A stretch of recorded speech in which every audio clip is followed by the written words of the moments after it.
మానవ జీవితమే ఒక మహాభారతం, అది మంచి చెడుల రెంటి నడుమ నిత్య ఘర్షణం. మాతృదేవోభవ. ఉద్యోగములు చేసి ఊళ్ళేలినను గాని భార్యయే నిజో ప్రేమ పంచబోదు.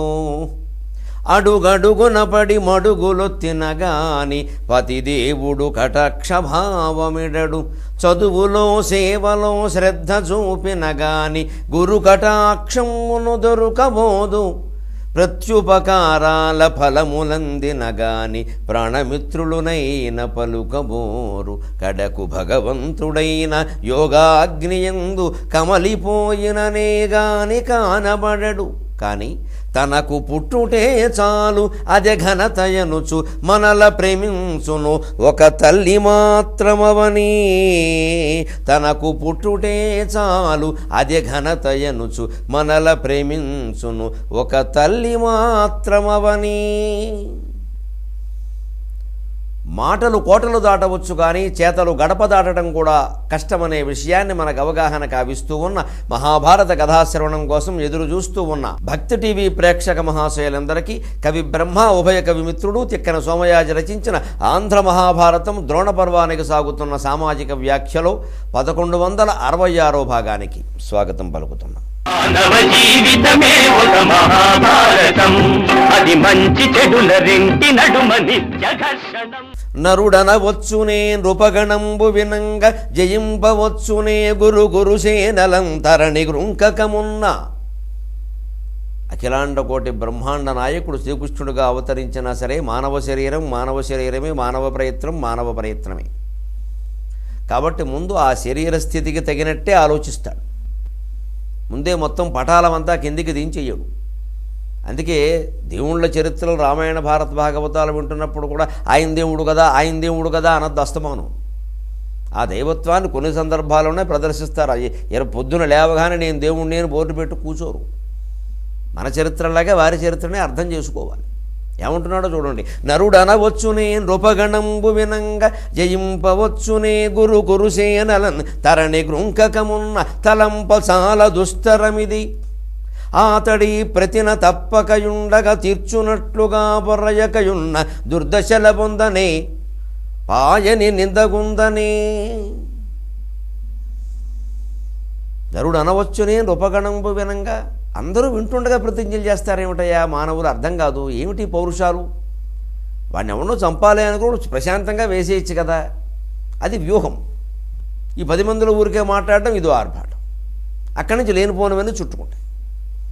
వాడిని చంపేస్తా, వీడిని పొడి చేస్తాడు. చివరికి మనం చేయగలిగింది ఏమిటో తెలియదు కానీ ముందు దీనివల్ల వచ్చే నిందలన్నీ గొడవలన్నీ వచ్చేస్తాయి. అంతగా ఏదో ఉంటే తర్వాత చూసుకోవచ్చుగా. ఎప్పుడు అనుకున్నది సాధించడానికి ఆ వ్యూహం చాలా ముఖ్యం. ఆ వ్యూహం సామాన్య మానవులకు తోచదు. ఆవేశకావేశాలతో భగవంతుడికి మనకి తేడా అది. జయింపవచ్చునే గురు కురుసైన్యము తరణి గృంకకమున్న. సూర్యుడు అస్తమించకముందు పెద్ద కురుసైన్యం ఏమిటి, ఇంకా 7-8 అక్షోహిణులు 7-8 లక్షల మంది ఉన్నారు. అంతమందిని అడ్డం పెట్టేస్తే ఎంత నరుక్కుంటూ వెళ్ళినా ఒక్కడే. పోనీ వెనకాల ఎంతమంది సాయం చేసినా మరి ఇప్పుడు 13 రోజుల్లో చేయలేంది రేపు ఒక్క రోజులో అయిపోతుందా?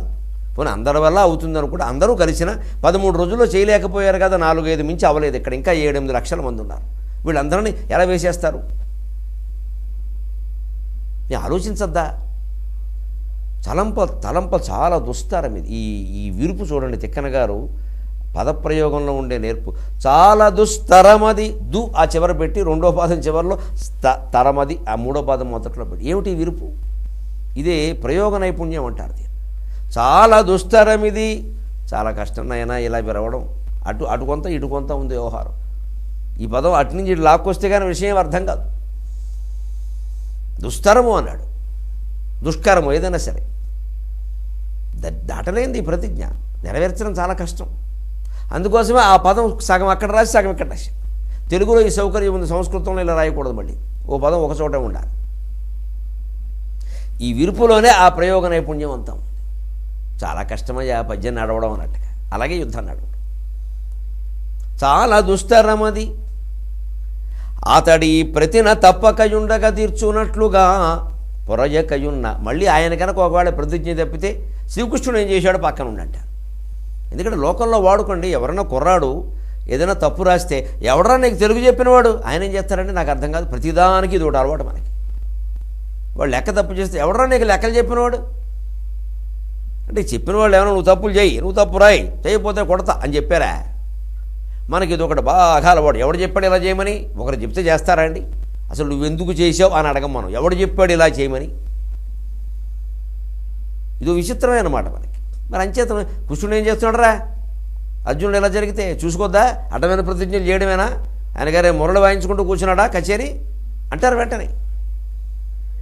ఆయన కనుక ఆయన ప్రతిజ్ఞ తీర్పకపోతే దుర్దశల పొందని పాయని నిందకుందని భగవంతుడు ఎలా ఇరుక్కుపోయాడో చూడండి జీవుని యొక్క నాలిక కారణంగా. ఇప్పుడు ఆయన పెద్ద ప్రణాళిక వేయద్దా?